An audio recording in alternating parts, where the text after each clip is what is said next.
Hey guys, Brian here with Team Manabeast doing a little overview over the set 13 sneak peek that I went to last night. Kind of how I did, what I packed, and what I think of the set in general. So I got my 6 packs. I didn't really pack anything good. In fact, I only packed rares. So wasn't too impressive. I didn't even pack one double rare, which was kind of depressing. Although what I did get for the deck, it was one of those, everything I got was really good bread and butter. So although the packs weren't good in the sense of a trade, they're really great for the tournament. I ended up starting with the grade 3 searcher for Link Jokers just because I thought it was great. It thinned out my deck and it made sure that I didn't misgrade. Made my opening hand really interesting too because I could just get 1s and 2s and be like, I'm good, I'll keep. So it was a really great starter. As far as the other cards I ran that I got, I did run the Swing Patrol Steel Soldier. I just thought it was good because it was rest and give +2 to anything else. So it makes 9Ks hit magic 11K numbers, and then 10Ks hit 12Ks, and so on and so forth. So it was a really nice little tech to put in there. And it also made my 12K attackers, boosted by a 7K, a 21K row, which is really nice. What other grade 1s I run here? I did run this grade 1, which is just when it hits the field, give another one of my Angel Feathers, or in this case, since it's a draft, so clans don't matter, another 2,000. So again, another power booster there. The other cards I had, I did have a few of this, which was Cosmic Cheetah, which actually was really good in the draft because especially when it was your turn and you're playing, you usually have less cards than your opponent, so it most of the time be an 11K attacker, which was really good. 10K vanillas, which if you get 10K vanillas in draft, like draft them all the time. They're just good. They're just good bodies, hard to hit, and most of the time we're going to hit your opponent unless they have like a special Vanguard for 10K. So they're really, really good to have. Other grade 2 I had that I couldn't capitalize on because I got like a mix of stuff. I didn't really get any like Angel Feather. Was the Surgical Celestial, the one that if you have the Operation Celestial Armin in the damage zone, it gets +2K, but it just ended up being an 8K. The other funny grade 2 is this that I hit a couple times with, which was the Dimensional Police Fusion Monster Bug Read, which was when this unit attack hits Vanguard. If you have a Dimensional Police Vanguard and your opponent's attack is 8,000 or less, until the end of turn, when this unit hits, you get plus.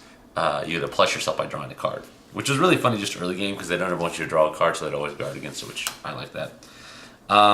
Grade 3s, of course, I got the promo Link Joker, which I only used I think once, maybe. You know, it's when this is placed on Vanguard, pay the cost, which is +1, choose an opponent's rear guard, lock it, and then it gets +5,000, which is really good for that. Other grade 3s I got were a couple of these, the Aqua Force, which I used a couple times in conjunction with that Sea Otter to give +2.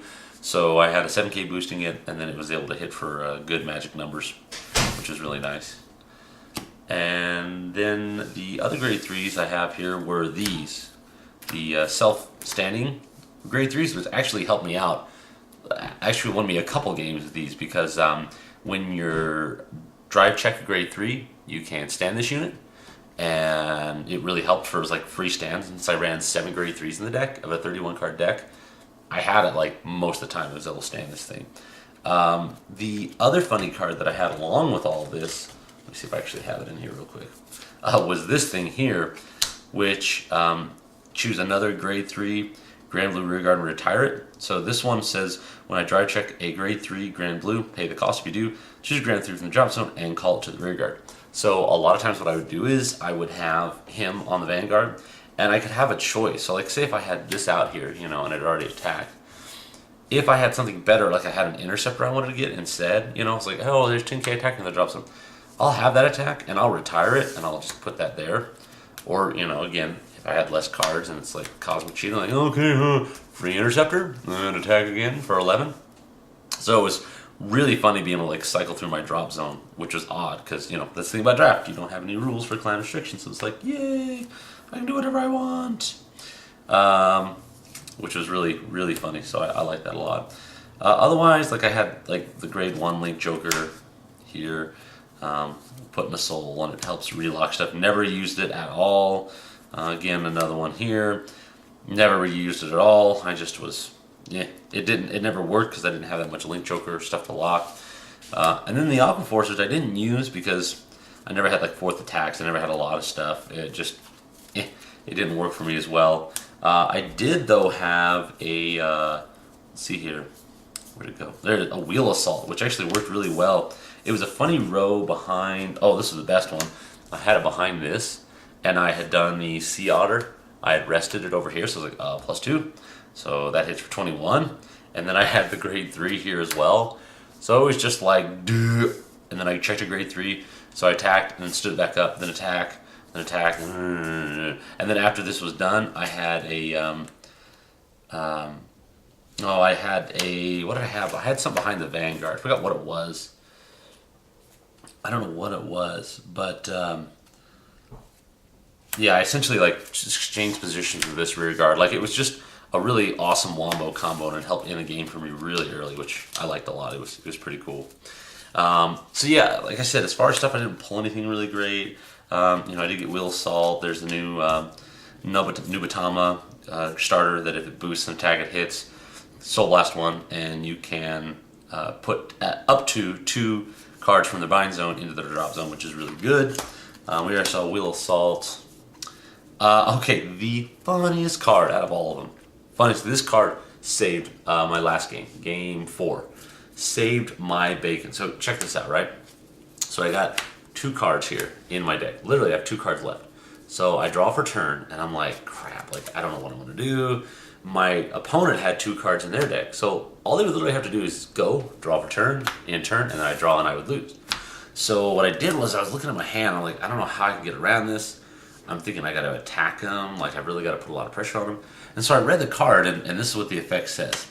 A Counterblast 1. Choose 3 grade 1 or greater grade nature other than the card name Wash Up Raccoon from your job zone and put them to the bottom of your deck in any order. During your end phase, when this unit is put in the drop zone from rear guard, if you have a great nature Vanguard, you would pay the cost. If you do, search your deck for up to 1 card named Wash Up Raccoon, reveal it to your opponent, put it in your hand, and shuffle your deck. All that other stuff I didn't care about, but I was like, wait, Counterblast 1, and I add 3 cards to the bottom of my deck? Okay. Dirt. Because at that point, I don't care if I have triggers. I'm not trying to put triggers back in my deck. I'm just trying not to deck out. So I was like, go. He drew. Attacked guard. I drew. In turn, go. Yay, I win. And it was like, it was really stupid. And the funniest thing is the guy I was playing against was this real cool guy named Dalton. And he's a big fan of Great Nature. So when I beat him with that, he was like, it was very appropriate, man. It was very, very appropriate that you would beat me with a Great Nature like Wash Up Raccoon. So really good card, and yeah, saved my bacon on that last game there. As far as stuff I got, like I said, I didn't pull anything good, but I did trade out the butt for a lot of stuff. Stuff to finish my Dimensional Robo deck, which was 1 Dimensional Robo Die Shield, which there's one guy who we call Cisco who picked up 1 that I was going to trade with somebody, and that's how it goes, sneak peeks. Oh, I'll trade with you. Like, okay, cool, yeah, I'll trade that with you. And I'm like, dude, no, I'm not going to trade. So I only have 1 of those. I need 3 more of those. I did, though, happily get my 3 Dark Diusha, which is going to help my deck big time because, I'm really wanting to run the deck, and it's stupid fun, stupid good, so I am running that in the deck. And then I did have the normal Super Dimensional Robo, but I was like, I need the shiny glitteries. The old BTO3 shiny Super Dimensional Robo Diusha, so, I could be bowling with that. I think that was it that I added from, let me look here. Yeah, I think that was it for the Dimensional Robos. Angel Feathers, which, again, I'm still working on. Still need some stuff, but I did get this, which, new starter, love her so much. This is the one where it's Counterblast 1, put in a soul at the beginning of your ride phase. So this is before the ride phase even happens. Put in a soul, Counterblast 1. It's free early, self-damager, and then break ride early, yeah, with 3 damage, which is awesome. I did end up getting, on my grade 1s, finally replaced my no seals with Narel, if I'm saying it correctly, which she is when she is placed on the rear guard. You choose 1 card with Celestial's card name from your hand, put it in your damage zone, and then essentially it's a damage swapper, so you can take 1 from your damage zone and put it into your hand. And I got, right now, actually I'm running 3 of those, which has worked really good for me because it's placed on rear guard. I'm like, oh, I'm grade lock, no more. The other one, which I'm looking for probably 2 more of, at least, because I only have one, because some of the people picked them up. And I think out of the sneak peek, we only pulled 2 of these, which was Emergency Celestial Daniel. Yeah, I think out of the entire sneak peek, we pulled 2 of these. I pulled one, and a friend of mine pulled another. This one is Counterblast, another card with Celestial's card name. When another card is put in the damage zone, if you have an Angel Feather Vanguard, pay the cost. If you do, call this card to rear guard, put the top card. So it's just like free damage manipulation, free grade 2 into the rear guard column there, and it just edits your damage zone there. So there's that. And other than that, the only thing I really pulled that was good trade-wise was Star Vader, Chaos Breaker, which I traded out the butt for because it's Chaos Breaker and it's OP. We all know what this does. I'm not going to go with this because you all know what this does. I traded a friend of mine who was wanting some Beast Deity stuff, and he had this, so I just traded him like a ton of Beast Deity stuff so I could have this because I knew either a friend of mine would need this or somebody would need this because it's the nuts. And if you're riding Link Jokers, you're going to need that card really bad. So other than that, it was a good sneak. I was surprised by the pull ratios on some stuff. Like we got like 2 original Saber Zeros, like barely any of those. I think we saw 3 or 4 of these. One was SP. We saw the Amaterasu, the special parallel version of that, which is the promo, which is the nuts. Other than that, it was a good sneak peek. I'm kind of looking forward to possibly going to this Sunday sneak peek and hopefully pulling good so I can get some value cards. But anyway, that's it. Of course, rate, comment, subscribe, and let us know what you thought. Thanks. See you later.